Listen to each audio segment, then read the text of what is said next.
तो आज जो हम पढ़ने वाले हैं वो है हमारा डिफरेंशियल ल्यूकोसाइट काउंट। मतलब differential leukocyte count as it is हम कोई टॉपिक नहीं पढ़ने वाले, तो प्रैक्टिकल जो होता है उसे डिस्कस करने वाले हैं।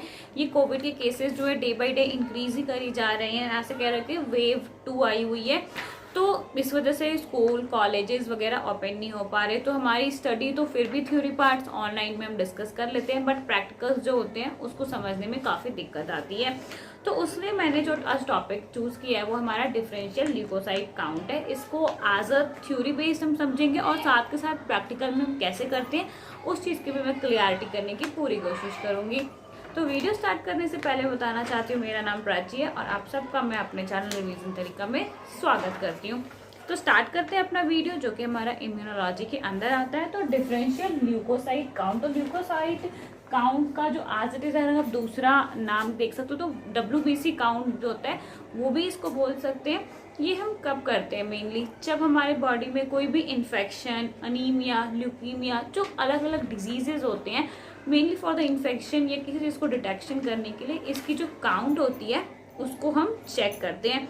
तो सबसे पहले हमारा ये ल्यूकोसाइट होता क्या है, कहाँ होता है? मतलब डिफरेंशियल ल्यूकोसाइट का या डिफरेंशियल ल्यूकोसाइट सेंट्रिफिकेशन अलग अलग टेक्निक से इस टर्म को जानी जाती है। तो मेनली अगर आपको बोला जाएगा कि सेंट्रिफिकेशन करनी है तो आप क्या करोगे, मैं एक वहाँ स्टेप बाय स्टेप प्रोसीजर बता रही हूँ ताकि वो चीज़ें आपको याद रह जाए, जो भी चीज़ हमें प्रैक्टिकल में नीडेड होती है। तो सबसे पहले स्टेप में हम क्या करेंगे, ब्लड लेंगे, ब्लड को सिंपल ब्लड लेंगे और उसकी सेंट्रिफिकेशन कर देंगे। ब्लड ली हमने, सेंट्रिफिकेशन,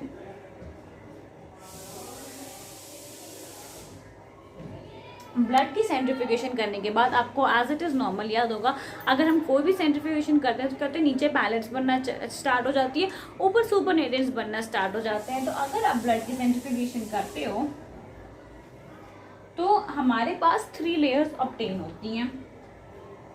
सबसे ऊपर वाली लेयर जो होगी ये होगी हमारी प्लाज्मा, और जो लास्ट वाली लेयर होगी ये हमारी होगी आरबीसीज की या आरबीसीज, और ये होगा एक हमारा बफी कोट आता है। बफी कोट या तो हम इसे WBCs भी बोलते हैं। WBCs क्यों कहते हैं? क्योंकि बफी कोट जो होता है हमारा व्हाइट इन कलर होता है या कलरलेस कह सकते हो, व्हाइट इन कलर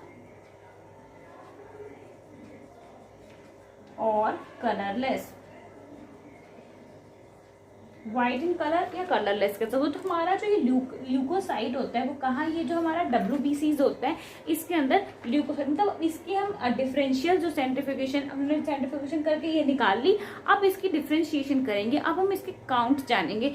तो हमें इसके काउंट जानने से पहले ये चीज़ ज़रूर पता होनी चाहिए कि हमारा जो ल्यूकोसाइट होता है उसके अंदर क्या क्या होता है। हमारे ल्यूकोसाइट सबसे पहले कितने टाइप के होते हैं? तो ल्यूकोसाइट हमारे सबसे पहले 2 टाइप में डिवाइडेड है, ग्रेनुलोसाइट और अग्रेनुलोसाइट में।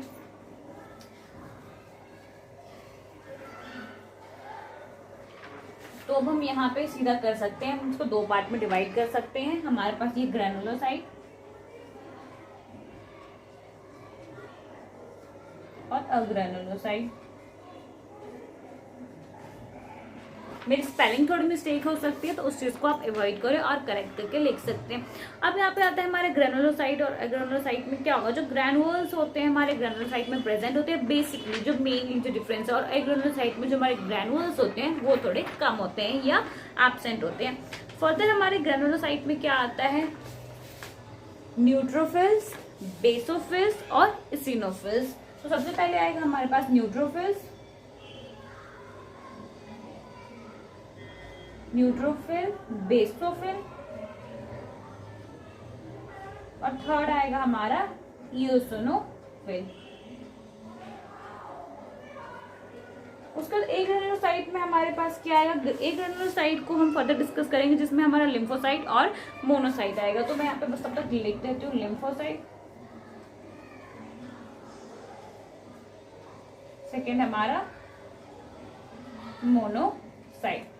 तो अब हम फर्दर डिस्कस करेंगे कि इसकी कंपोजिशन कैसी होती है, इसकी मॉर्फोलॉजिकल कैरेक्टर क्या होती है, इसको हम किस तरह से आइडेंटिफाई कर सकते हैं, ताकि जब हम अपनी डिफरेंशिएशन या कोई भी स्टेनिंग वगैरह कुछ भी करें तो हमें कैसे माइक्रोस्कोप के अंदर या अपना जो भी हम डिटेक्टर यूज करेंगे, PC वगैरह, कैसे पता चलेगा कि इसकी कितनी काउंट है, क्या है, उस चीज़ को आइडेंटिफाई करने के लिए हमें पहले इस चीज़ों की मोर्फोलॉजिकल कैरेक्टरिस्टिक पढ़नी होगी। तो मैं आपको फिर से थोड़ा बेसिक से रिवाइज करवाना चाहती हूँ। सबसे पहले हमने देखा कि डिफरेंशियल ल्यूकोसाइट काउंट होता क्या है, ल्यूकोसाइट क्या होता है, हमें कहाँ से ल्यूकोसाइट मिल सकता है। उसके लिए हमने क्या डिस्कस किया कि हमें ब्लड सैंपल लेना है, ब्लड सैंपल को सेंट्रीफ्यूज कर देना है, उसकी जो सेंटर वाली लेयर होगी जो कि हमारे बफी कोट होगी जिसमें हमारा WBCs होता है, तो उसी को हम अपना ल्यूकोसाइट काउंट के लिए यूज करते हैं। उसके बाद हमारा ल्यूकोसाइट फॉर द ग्रेनुलोसाइट और अग्रेनुलोसाइट में डिफ्रेंशिएट करता है।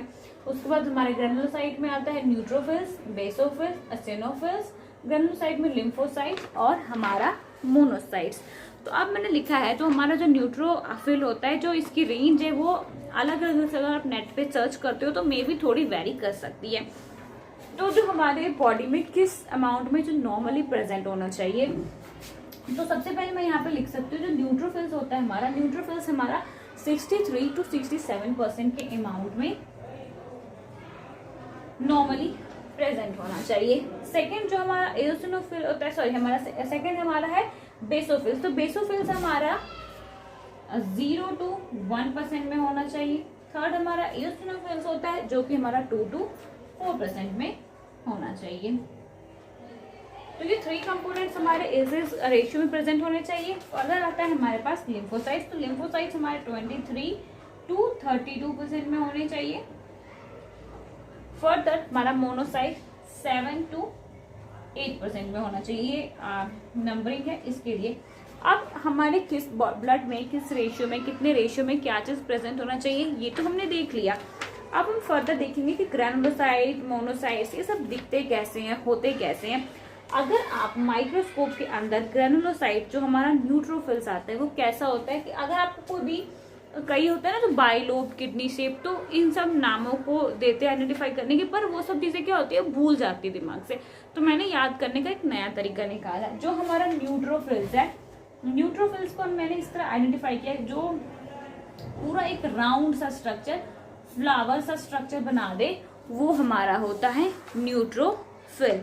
उसके बाद न्यूट्रोफिल्स हमारा या तो ये भी लिखो 2 to 6 न्यूक्लियर लोब, जो कि हमारा बोला जाता है कि मतलब इस तरह से न्यूक्लियर लोब मतलब 2 होगा या 6 होगा, मतलब एक आप समझ जाओ आइडेंटिफाई करने के लिए कि पूरा एक राउंड सा शेप एटलीस्ट जो हमारा न्यूट्रोफिल्स होता है अगर हम माइक्रोस्कोप के अंदर देखें तो बना देता है। फर्दर आता है हमारा इओसिनोफिल। इओसिनोफिल हमारा बाइलोब्ड होता है, पिंकिश या रेडिश कलर का होता है। अब हमारे पास बाइलोब्ड का मतलब क्या आता है,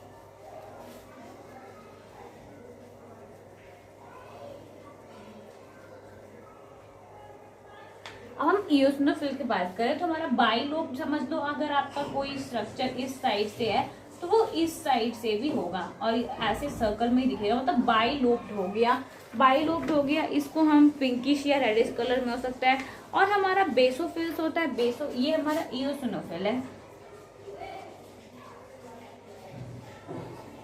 अब हमारा बेसोफिल्स क्या था, ये हमारा बाइलोब्ड है। और हमारा बेसोफिल्स होता है उसको आप कह सकते हो सिंगल लोब्ड है, या और ये किस कलर का होता है, ये हमारा पर्पल कलर का होता है।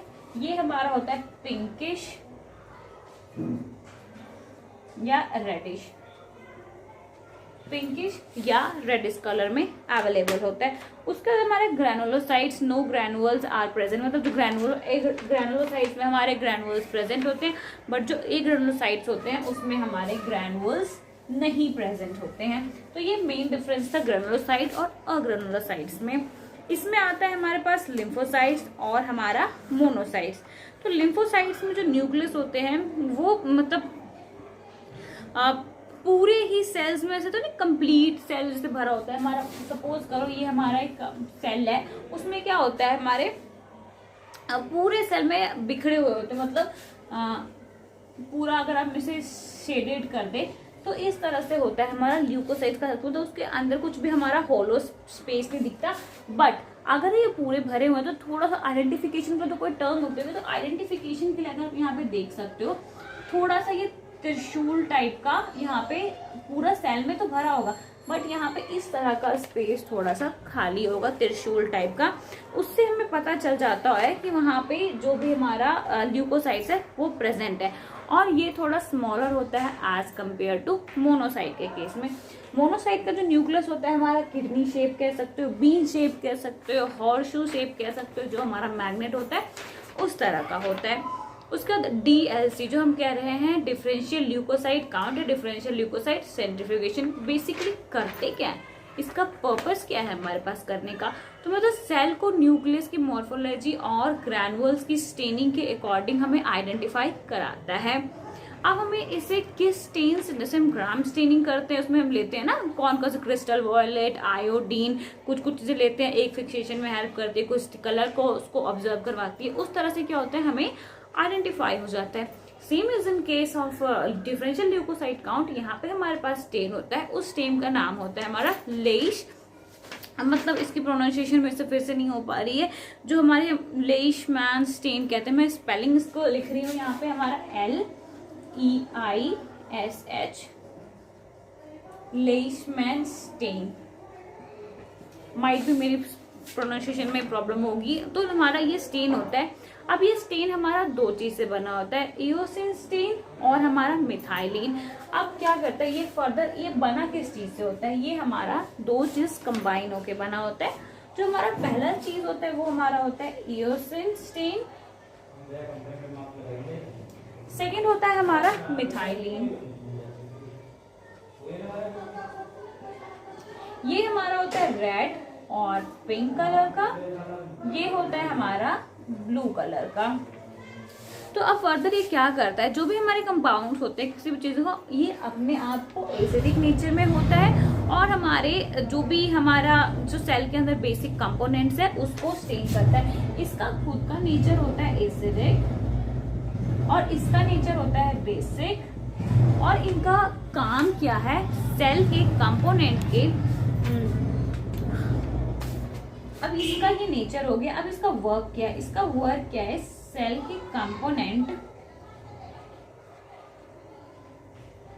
कंपोनेंट में जितने भी बेसिक चीजें होंगी उनको stain, cell component basics are stained. Same इसका रिवर्स होता है, सेल में जितने भी एसिडिक कंपोनेंट्स होंगे उसको स्टेन करेगा। कलर भी मैंने दिखा दिया, ब्लू, और ये रेड और थोड़े पिंक में करेगा। फर्दर अब हम मेन चीज डिस्कस करने वाले हैं, हमारा प्रोसीजर क्या होता है। तो प्रोसीजर को बड़े ध्यान से सुनना है। इससे पहले मैंने आपको इंट्रोडक्शन और बाकी चीजें बताई, कहाँ से आती है, क्यों करते हैं हम, क्या क्या चीजें की जरूरत पड़ती है। तो अब हम अपने डिस्कस करने वाले हैं प्रोसीजर। तो प्रोसीजर में सबसे पहले क्या करना है, हम अपने जो भी हम जहाँ पे वर्किंग स्लैब पे हम वर्क करने वाले हैं, इसके लिए हमें कोई भी लैमिनार वगैरह की जरूरत नहीं है। नॉर्मल अपने लैब प्लेस में स्लैब पे जहाँ पे काम करने वाले हैं उसको सबसे पहले हमें डिसइंफेक्ट करना है, मतलब कि उसको पूरा इथेनॉल से वाइप कर दो, क्लीन करना है। उसके बाद अपने हैंड के मिडिल फिंगर को वाइप करना है, और जो हमारा पंचर होता है जो कि हम अपने ब्लड ग्रुपिंग में भी यूज करते हैं, मतलब फिंगर पंचर जो होता है उससे हमें प्रिक करना है अपने फिंगर को। और हमारी जो ग्लास स्लाइड होती है, ग्लास स्लाइड पे एक डॉट लगा देना है उस अपने फिंगर से। डॉट लगाने के बाद दूसरे ग्लास स्लाइड से इसका स्मीयर बनाना है। स्मीयर इस तरह से बनाना है कि थोड़ा सा टंग शेप में आ जाए।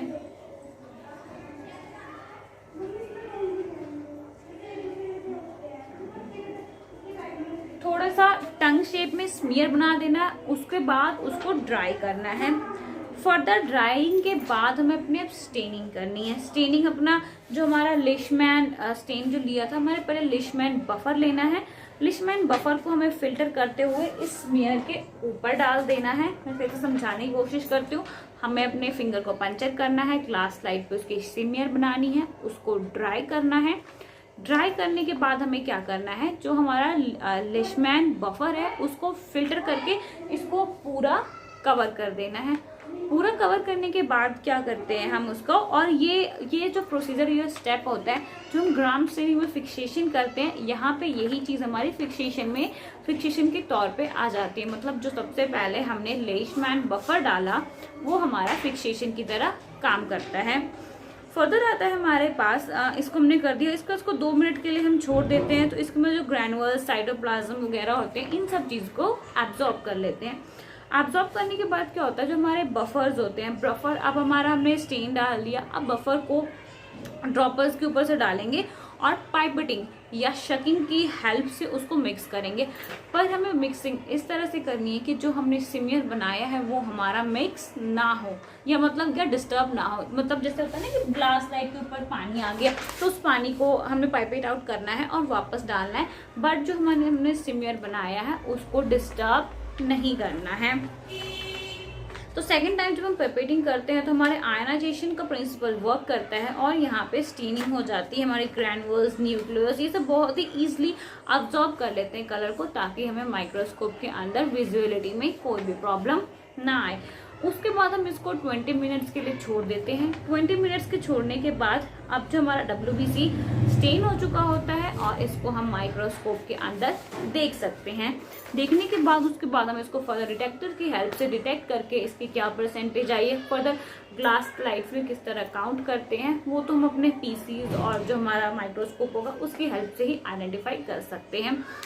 तो उसकी हेल्प से पता चल जाता है कि हमारे ब्लड में क्या काउंट अगर ज़्यादा है, कम है। एक होता है न्यूट्रोफिलिया, एक न्यूट्रोफीमिया। एक में क्या होता है, हमारा जो भी काउंट होता है इंक्रीज हो जाता है, एक में डिक्रीज हो जाता है। तो मैनी अदर डिजीजेज होते हैं जो कि हमारा differential leukocyte count, differential leukocyte centrifugation की हेल्प से डिटेक्ट कर सकते हैं। तो ये एक हमारा प्रैक्टिकल था इम्यूनोलॉजी का। अगर तो आपको ये समझ आया हो तो आप इसको अपने फ्रेंड के साथ शेयर करें।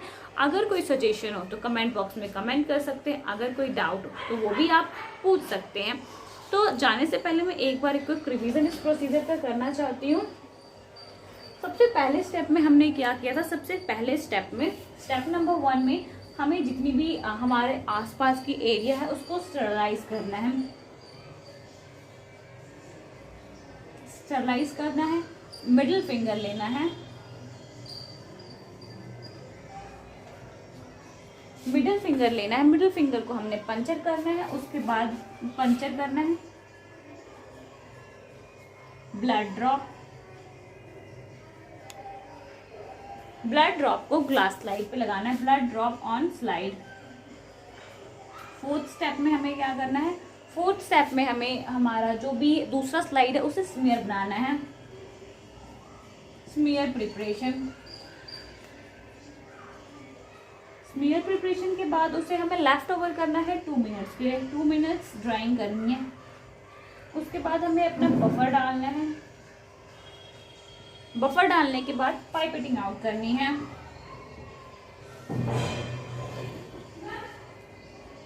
पाइपेटिंग आउट करने के बाद हमें क्या करना है, 20 मिनट्स के लिए उसको लेफ्ट ओवर कर देना है, ताकि जितने भी स्टेन्स की कलर है वो अब्जॉर्ब हो जाए। उसके बाद उसके हमें जो भी मिक्सिंग वगैरह, स्टेनिंग, आयनाइजेशन का प्रोसीजर वगैरह हो जाता है, उसके बाद हमें इसे अंडर माइक्रोस्कोप ऑब्जर्व करना है। तो ये हमारा डिफरेंशियल ल्यूकोसाइट काउंट जो भी हमारा प्रैक्टिकल है उसका एक स्टेप्स है। आप बेसिकली कह सकते हो ना, स्टेप्स प्रोसीजर। तो हमारा अब ये वीडियो आज के लिए एंड होता है। तो अगर तो आपको वीडियो अच्छी लगी है तो वीडियो को लाइक करें और शेयर करना बिल्कुल भी ना भूले। तो मिलते हैं नेक्स्ट वीडियो में, तब तक के लिए थैंक यू, टाटा, बाय।